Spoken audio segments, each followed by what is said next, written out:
Hi everybody, Louise Edington, the Cosmic Owl of Cosmic Owl Astrology, and here today with the Libra Full Moon podcast for April the 12th.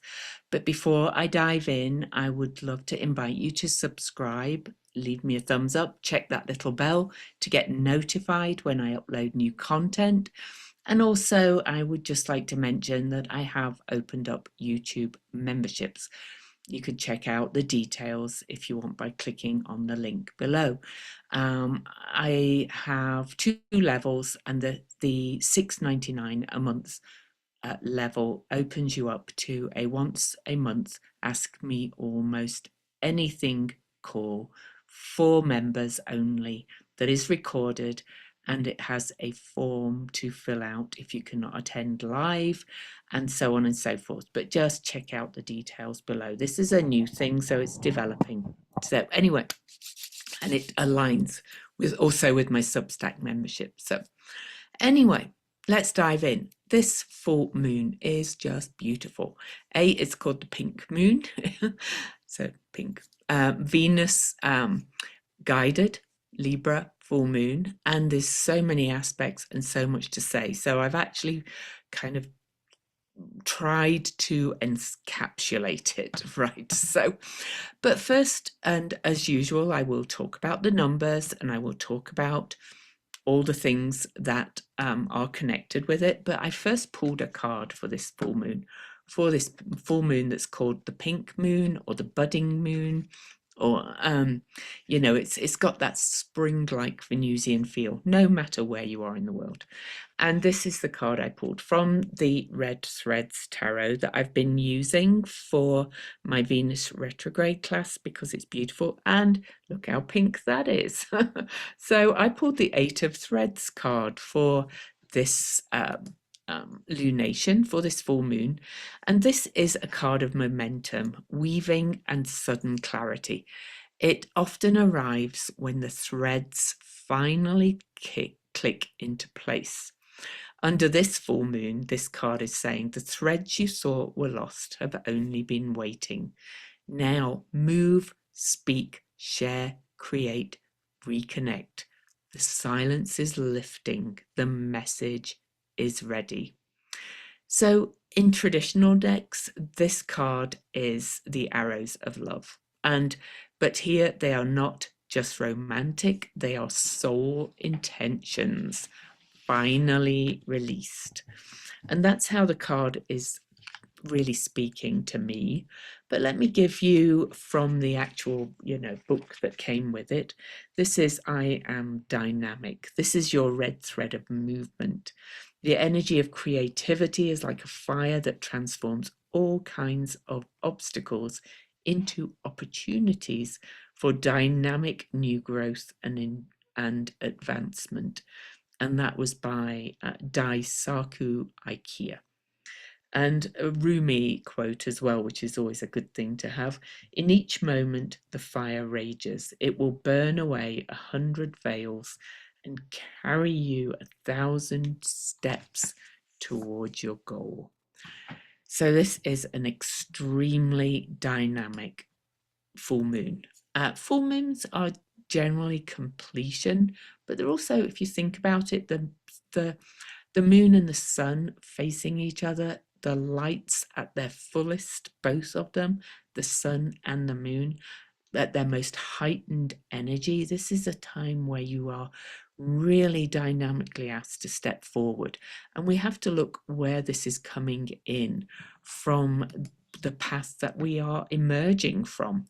So let me share this, the chart with you for this full moon. All right, sorry, I had to, let's bring it forward. So here is the full moon with some things aspected. So I'm just going to point some things out that I'm going to talk about. But first of all, this is the full moon, 23 Libra, after this is the first full moon after the 23 degrees Virgo full moon. Okay, so 23 again. We'll talk about that. Obviously opposing the sun, conjunct Eris, which is the table shaker in many ways, Chiron, the key to healing, the shaman, the medicine person in the room. We also, and then all around these degrees, look at all of this that we have. So Uranus is about to conjunct Algol again. So these are all speaking to this full moon. Okay, in multiple ways. And I actually did want to draw lines. Okay. And so, yeah, and then we have over here on the other side, we have Venus, Saturn, North Node in a trine to Mars, the galactic center still activated, the nodes are still at the degree of the eclipses, so we're still really under that energy, and Mercury at 28 degrees. So all of this is around that 23 to 28 degree mark as well. Everything is speaking to each other. And not only that, just minutes pretty much after the full moon, Venus, the guide for the Libra full moon, stations direct. So Venus is at a standstill on this full moon. So I actually want to draw some lines here to this too. So let me get the other one. So the moon, Venus guided, is also in an aspect to Venus, and Venus, Saturn are in a sextile to Uranus. That makes this a finger of fate or a finger of God, or destiny, pointing right at the full moon. So you could say in many ways that this is a fulfillment of this whole journey through the eclipses, through the Venus retrograde and the Mercury retrograde. And now they are both moving forward out of that. And we are moving out of the eclipse season, all this intense portal of rebirth. Okay, huge. So I had to write some things because this is just... So this full moon just sings, okay? It's a final blooming. It's a cosmic unbinding, if you like. It's a luminous pulse that ripples through Venus' sacred undoing and rebecoming, because Venus is at the end of her retrograde journey. So, you know, this is... I've tried to weave all of this in. So it's a Venus guided rebirth. And so I'm calling this the weave restored, Venus rises, threads reclaimed. So this full moon arrives as a threshold of completion, a culmination not just of a lunar cycle, which we normally have, but of an entire Venusian descent and resurrection. Only minutes, as you could see, after the moon reaches fullness at 23 Libra, Venus stations direct at 24 Pisces, conjunct Saturn, the North Node, and Mercury, all gathered at the tail end of Pisces, the zodiac's final ocean of rebirth. And in the myth, Venus emerged from the oceans, right? From Uranus. Throwing the genitals into the ocean, right? There's the famous Botticelli image of Venus rising, okay, on the shell. All right, so this is just astounding because Venus is now rising as morning star. She's already visible, but now that she is stations direct, she's going to rise really fast. Okay, so this again is the pink moon, traditionally named for the blossoming of wildflowers, but this year it's sacred Venus herself who blooms, rebirthed in her sign of exaltation, Pisces, right? So she's conjunct Saturn, the North Node, and Mercury, and this speaks of karmic realignment, heart truth, and soul voice. Venus is no longer undoing, she is remembering. Her retrograde journey has stripped away the illusions of connection, beauty, worth, and what remains now is what's true. This is ancestral Venus. Okay. The Venus who remembers her role as a healer, not just a lover. With Saturn, she commits. With the North Node, she realigns. With Mercury, she speaks a new vow. I will love from wholeness, not from longing. I will value what endures, not what performs. I will build what sings. Sun, Chiron, and Eris are also in Aries, right at the midpoint of this aspect to Uranus. This is just amazing stuff. So opposite the full moon, the sun is conjunct both Eris and Chiron, as I mentioned, bringing not just light to the wound, to our wounds, but rage, disruption, and the pain of being unseen or unchosen. Yet this is not to punish. This is to reveal what Venus has been healing. The Libra moon wants harmony, yes, but not false peace. It wants justice born of truth. This is about naming the rupture so that restoration can begin. Expect big emotions under this full moon, deep reckonings, truth coming to light, but also apologies, forgiveness, reclamation, boundary setting, sovereignty. And then we also have Mars in Cancer, trine the Pisces cluster.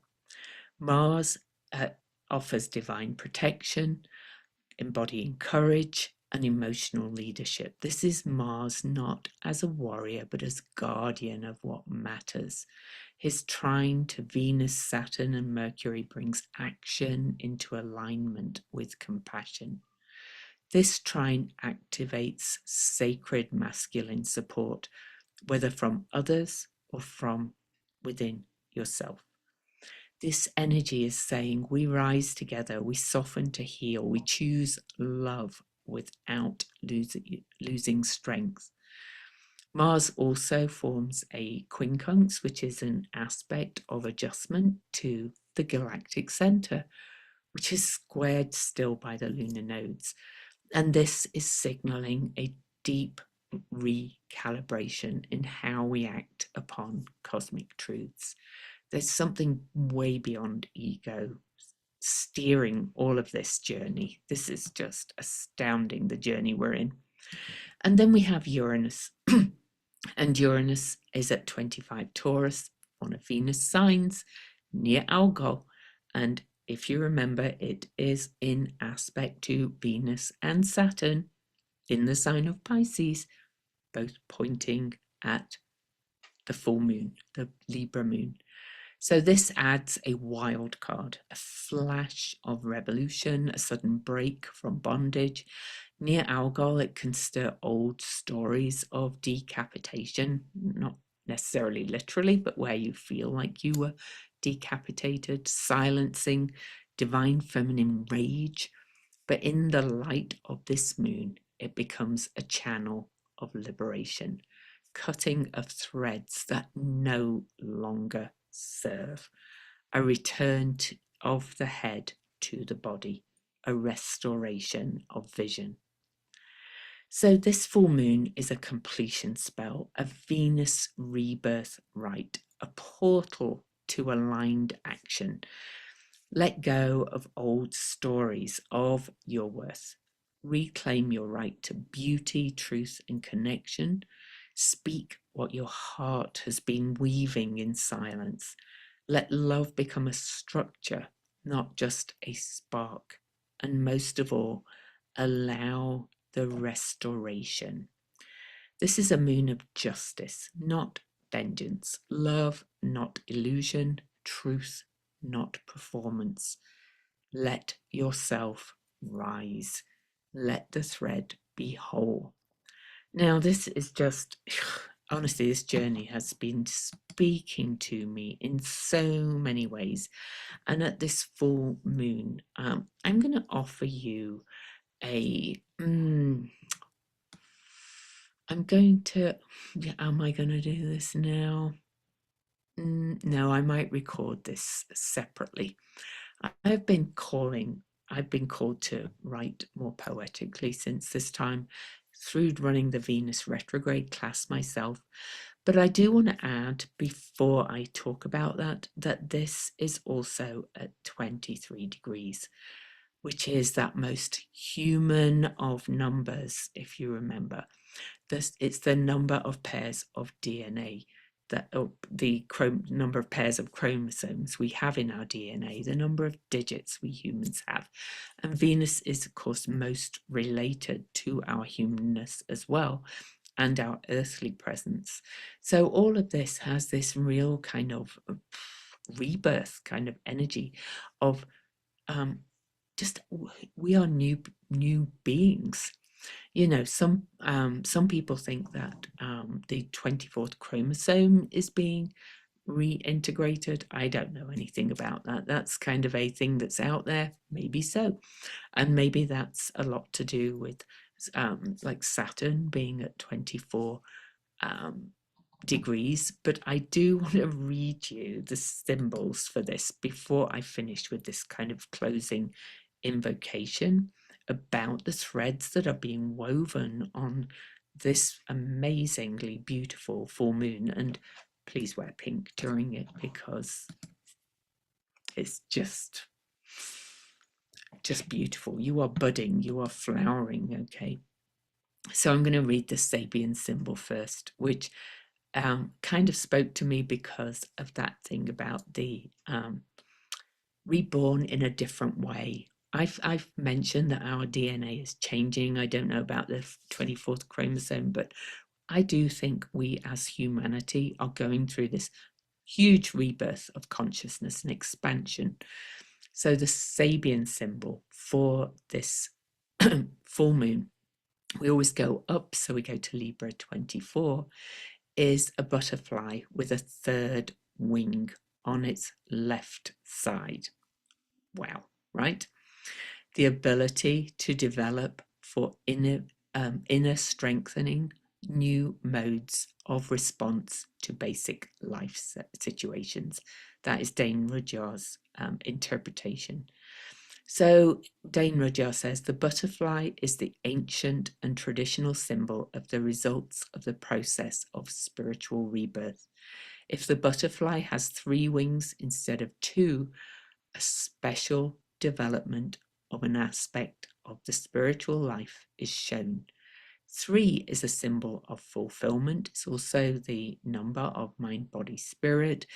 It's also the number of Father, Son, Holy Ghost, you know, all those 3s, right?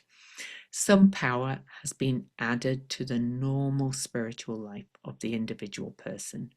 The left side usually refers to the instinctual field of the consciousness, but it's also the heart side.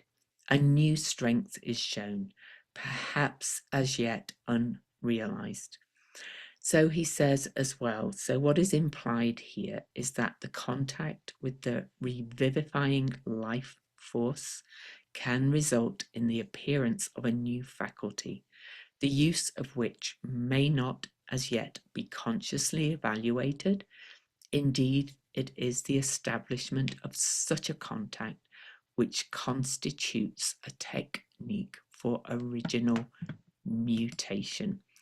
Now, I've talked very many times about how we are being mutated in many ways, but I would like to read you James Burgess's interpretation of this symbol too.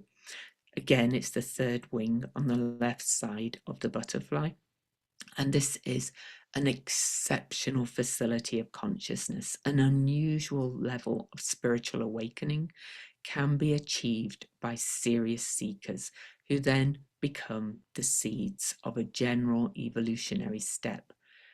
And this is discovery of our own uniqueness. Evolutionary development has 2 characteristic qualities. The normal process of development is a little bit at a time, with periods of clarity and periods of confusion creating a general unfolding, yet rarely perhaps once or twice in a decade or a lifetime in this period, I have to tell you, we go through sudden dimensional shifts. And I know I am doing, it's just like an amazing time.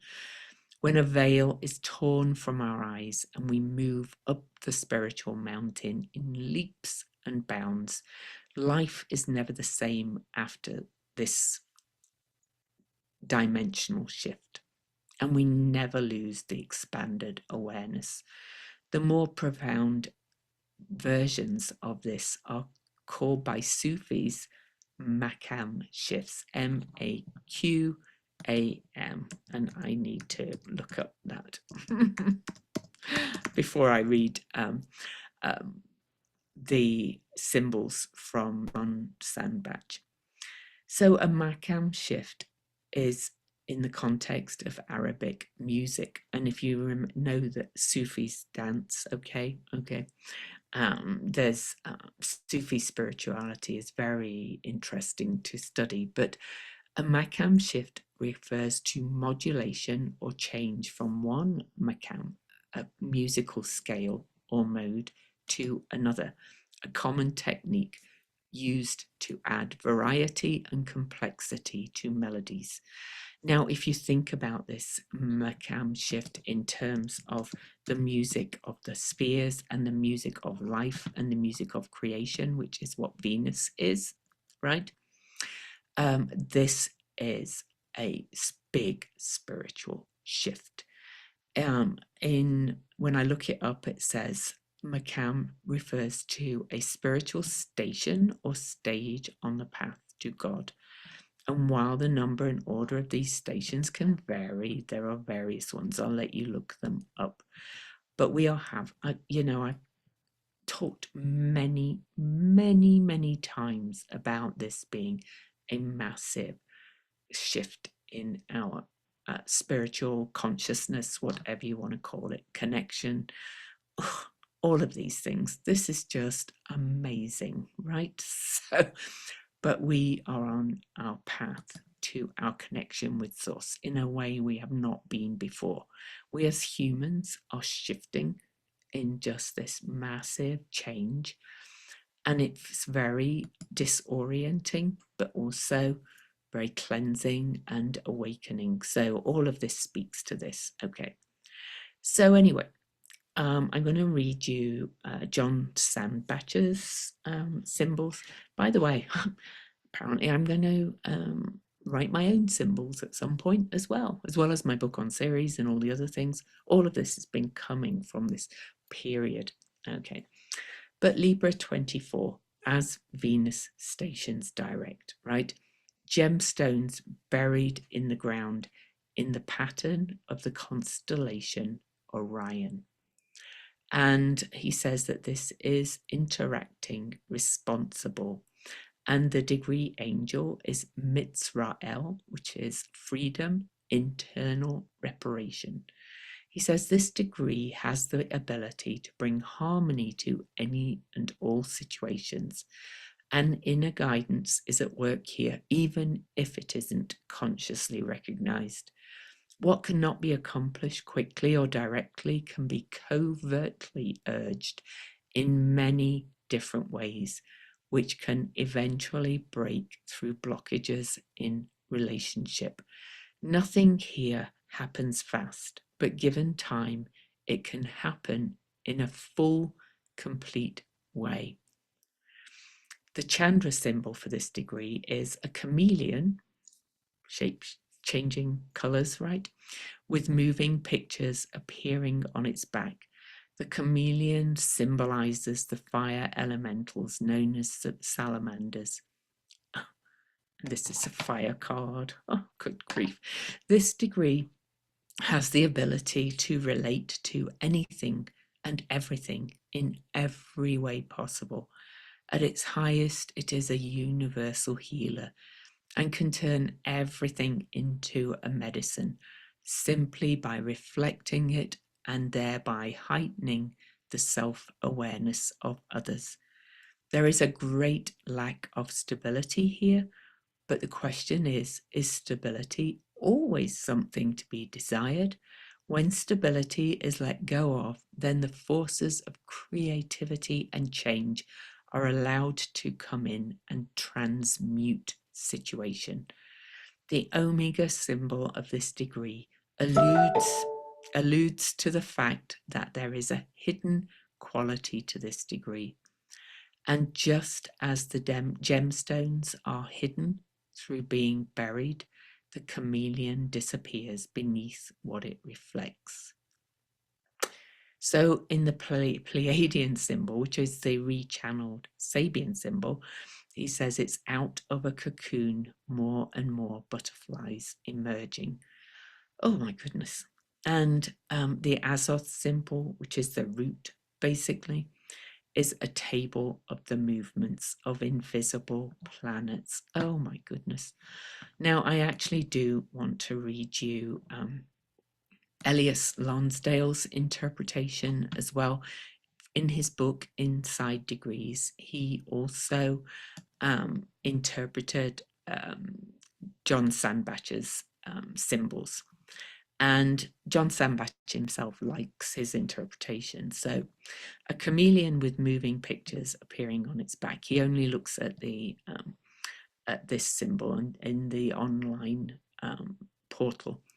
Blown by the wind, shifted by every current, absolutely adaptable, you can become anything on demand, compelled to cover up, to externalize, to be what others wish, instantaneously given over before you can stop it. An immense gift and a special curse. The gift is to open up every situation simply by being there and participating. The curse is to have your own self disincarnate and oblivious. It is a very sharp edge of doing world work and losing the self in the process. Agreed to beforehand, quite strange, yet perfectly beautiful in becoming the world out of love, compassion, and a kind of selflessness that just has to be so very transparent and empathic. I'll let you take what you can from this full moon. I can't believe we have a Venusian full moon like this with Venus stationing direct with oh, all those things I mentioned. So I want to give you a kind of closing words. So, and now, beloveds, as the moon completes her rising and Venus turns her face back towards the light, may you remember that your worth was never up for negotiation, that your love was never too much, that your voice was always part of the pattern. May this full moon soften that which is still guarded and illuminate what is still sacred. May the threads of your becoming find their way back into your hands, whole, woven, and wildly true. And may you walk forward not as the seeker, but as the sovereign of your own myth. The weave has returned. The song is yours now. Go speak it, go live it, and now go and dance. Wow. What a journey this period has been. Venus stationed retrograde on March the 1st, and by April the 12th, if you've been leaning into the energies, you are going to feel very, very different in this massive portal of expansion, change, all the things. So enjoy. Enjoy your becoming.